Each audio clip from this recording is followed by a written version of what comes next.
Vamos a leer la palabra del Señor en la primera carta del apóstol Pablo a los Corintios, capítulo 15, los versículos del 55 al 58. ¿Dónde está, oh muerte, tu aguijón? ¿Dónde, oh sepulcro, tu victoria?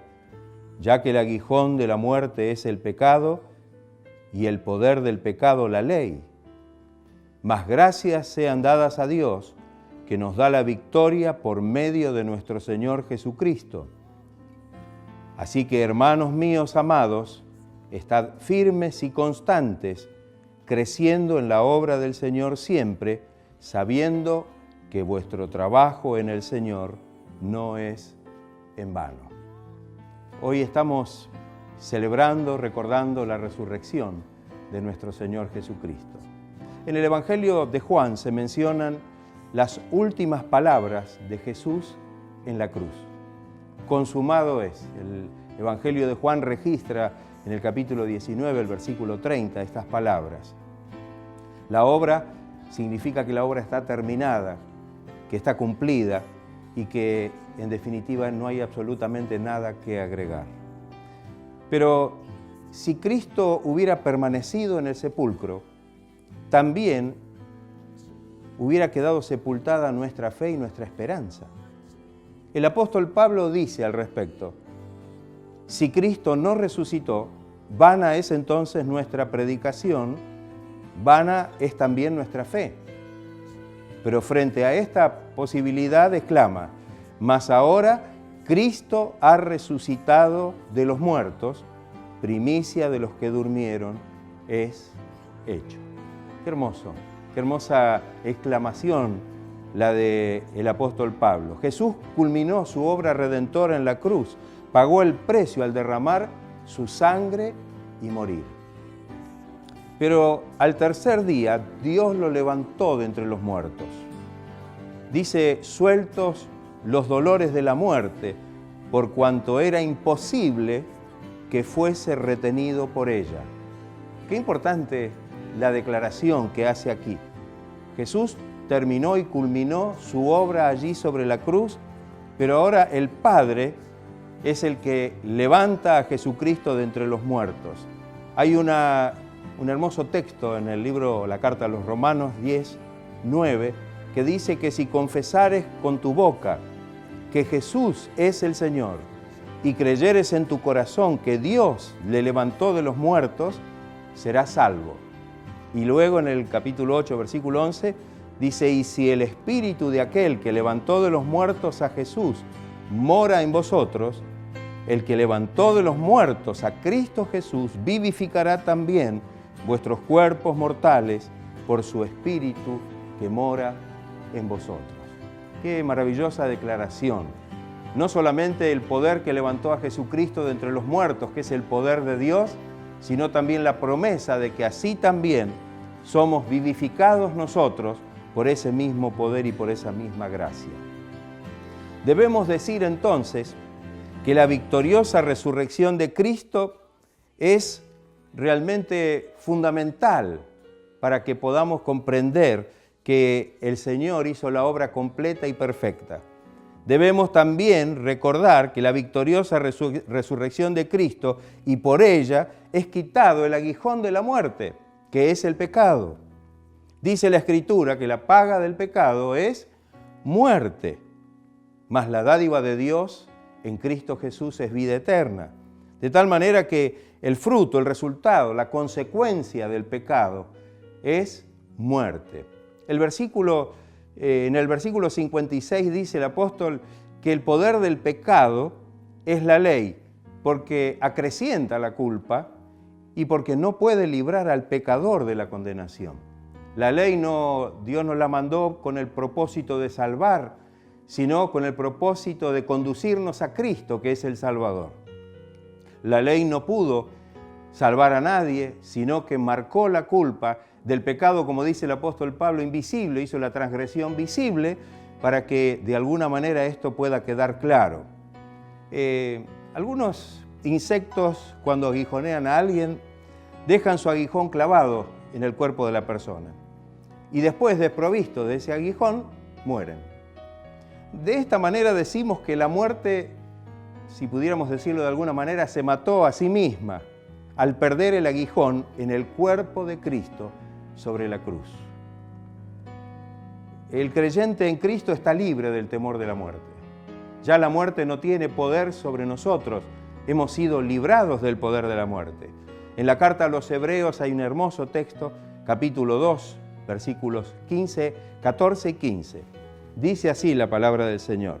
Así que, por cuanto los hijos participaron de carne y sangre, Él también participó de lo mismo, para destruir por medio de la muerte al que tenía el imperio de la muerte, esto es, al diablo, y librar a todos los que por el temor de la muerte estaban durante toda la vida sujetos a servidumbre.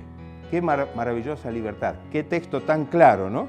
Que Dios destruyó por medio de la misma muerte al que tenía el imperio de la muerte, esto es, el diablo, para darnos a nosotros ahora la libertad de este temor a la muerte, porque en definitiva ahora el Señor nos ha dado esta victoria maravillosa sobre ella.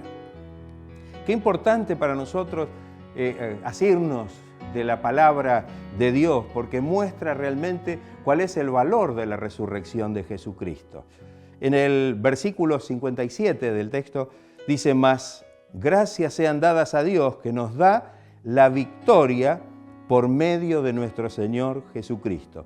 Tenemos que agradecer a Dios que en su amor y misericordia entregó a su Hijo a la muerte para vencer a la muerte mediante su resurrección y darnos a nosotros esta maravillosa victoria que hoy podemos disfrutar, que hoy podemos realmente gozar en la presencia del Señor.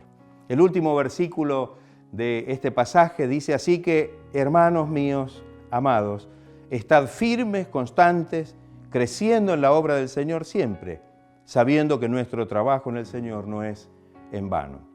Las primeras palabras de este versículo es así que significan en vista de esto, de lo que venimos diciendo, de esta libertad, de esta victoria tan gloriosa que el Señor nos da. Por ese motivo debemos estar firmes, constantes y creciendo en la obra del Señor siempre. En lo que respecta a la firmeza, que significa entereza, que significa solidez, seguridad, hay algunos aspectos que me gustaría mencionar en este momento. Podemos decir que en cuanto a la firmeza debemos estar en primera instancia firmes en la fe. El apóstol Pablo le dice a los corintios: velad y estad firmes en la fe. La fe como doctrina, como enseñanza del Evangelio. Debemos estar afirmados, debemos estar seguros en esta fe y en esta doctrina en la cual hemos recibido de parte del Señor y luego a través de los apóstoles y que nos llega a nosotros a través de la palabra de Dios. En la carta a los Colosenses, capítulo 1, verso 23 dice: si en verdad permanecéis fundados y firmes en la fe y sin moveros de la esperanza del Evangelio que habéis oído. Permanecer fundados y firmes en la fe. Esto habla realmente de una posición de seguridad, de solidez en la palabra de Dios, en la doctrina de Cristo, en medio de toda la confusión que a lo mejor a través de los tiempos se viven, pero que el Señor nos ayude para mantener firme esta fe. Firmes en la esperanza. Recién leímos en el versículo: sin moveros de la esperanza del Evangelio que habéis oído. En la carta a los Hebreos, la palabra de Dios dice: mantengamos firme, sin fluctuar, la profesión de nuestra esperanza, porque fiel es el que prometió. La esperanza para nosotros es fundamental, porque en realidad nos conecta con el futuro, nos conecta con la vida venidera. El creyente tiene una esperanza gloriosa en el Señor. Bien claro enseña la palabra. Para el apóstol Pedro, la esperanza es una esperanza viva, porque justamente se fundamenta en la resurrección de Jesucristo de entre los muertos. Para el apóstol Pablo la menciona esperanza de gloria, porque es la esperanza de que un día participaremos de aquella gloria celestial que Él nos ha preparado. Así que mantengamos firme esta esperanza que el Señor nos ha dado. Firmes en la libertad con que Cristo nos hizo libres. Él nos ha dado una libertad gloriosa que no la tenemos que perder. Cuando le escribe a los Gálatas, el apóstol dice: estad pues firmes en la libertad con que Cristo nos hizo libres, y no estéis otra vez sujetos al yugo de esclavitud. Habla de la esclavitud al pecado, la esclavitud a la ley. Y por último dice: firmes en la unidad del Espíritu. En Filipenses capítulo 1, versículo 17 dice: solamente que os comportéis como es digno del Evangelio de Cristo, para que sea que yo vaya a veros o esté ausente, oiga de vosotros que estáis firmes en un mismo espíritu, combatiendo unánimes por la fe del Evangelio. ¡Qué hermoso! Pablo le está hablando a la iglesia de Filipos y realmente está mostrando esta solicitud por ellos y les está pidiendo que se mantengan firmes. Cual sea la circunstancia, que ellos permanezcan afirmados en la unidad del Espíritu, en un solo Espíritu, sirviendo y combatiendo unánimes por la fe del Evangelio, por la palabra de Dios. La segunda cosa que dice es la constancia. Habla del tesón, del empeño, de la esperanza, de la perseverancia de ánimo, la longanimidad. Nadie nos persuadirá a desviarnos, a apartarnos del camino de Dios, de apartarnos de la fe en la cual hemos creído. Así que el Señor nos ayude. Dice la palabra que debemos estar fortalecidos con todo poder, habla del poder de Dios, conforme a la potencia de su gloria, para toda paciencia y longanimidad. ¡Qué hermoso!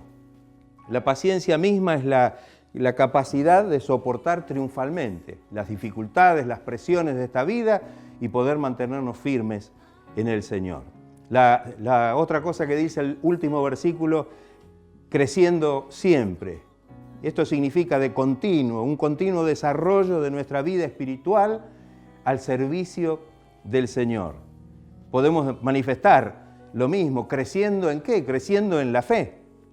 Debemos, dice la palabra de Dios, dar gracias a Dios por vosotros, hermanos, como es digno, por cuanto vuestra fe va creciendo. Pablo esto se lo dice a los tesalonicenses, a los de Tesalónica. Y es un gozo para él poder ver cómo la fe de ellos crece en forma permanente. No es algo que se da de un momento a otro, sino que es una cosa constante de crecimiento. La fe va creciendo. Creciendo también en el amor. El apóstol Pablo también a los tesalonicenses les dice: y el Señor os haga crecer y abundar en amor unos para con otros y para con todos. Esto también habla del amor como algo que debe ser permanente y debe ser creciente en nuestra vida. Debemos crecer en el amor, en el amarnos los unos a los otros, en el amar a Dios por sobre todas las cosas, en el amar aún, dice la palabra de Dios, a nuestros enemigos, como cuando Cristo nos amó a nosotros cuando estábamos lejos de Él. Y lo último que dice es creciendo en la gracia de Dios, ¿no? El apóstol Pedro dice: antes bien, creced en la gracia y el conocimiento de nuestro Señor Jesucristo. Qué hermoso que podamos verdaderamente tener este crecimiento basados en aquella obra maravillosa que el Señor hizo, esa victoria gloriosa por medio de la cual nosotros podemos saber que ese Cristo resucitado, ese Cristo vivo, está con nosotros, fortaleciéndonos para que esto pueda ser una constante en nuestra vida cristiana. La última cosa es que todo esto no es en vano. El apóstol Pablo dice: asidos, aferrados a la palabra de vida, que es la palabra de Dios, que es la palabra del Señor, para que en el día de Cristo, cuando Él venga, yo pueda gloriarme de que no he corrido en vano, ni en vano he trabajado. Sabemos, como dice el mismo texto del versículo 58, que nuestro trabajo en la obra del Señor no es en vano. Pablo lo sabía, había tenido que padecer por causa del Evangelio, pero él sabía que ese trabajo no había sido en vano y que traería hermosos frutos para la gloria del Señor. Hermanos, perseveremos en el camino del Señor. Démosle gracias al Señor. Creemos que Él vive porque vive en nuestros corazones. Creemos que Él vive porque actúa con poder en nuestra vida, porque Él es el que nos permite, a través de su gracia, de su poder obrando en nosotros, seguir perseverando, seguir avanzando, seguir creciendo, hasta alcanzar aquella meta que Dios tiene preparada para cada uno de nosotros. Que el Señor esté fortaleciendo nuestras vidas y que podamos asirnos de esta palabra de vida, aferrarnos a la palabra de Dios para que podamos gozar de esta bendición maravillosa.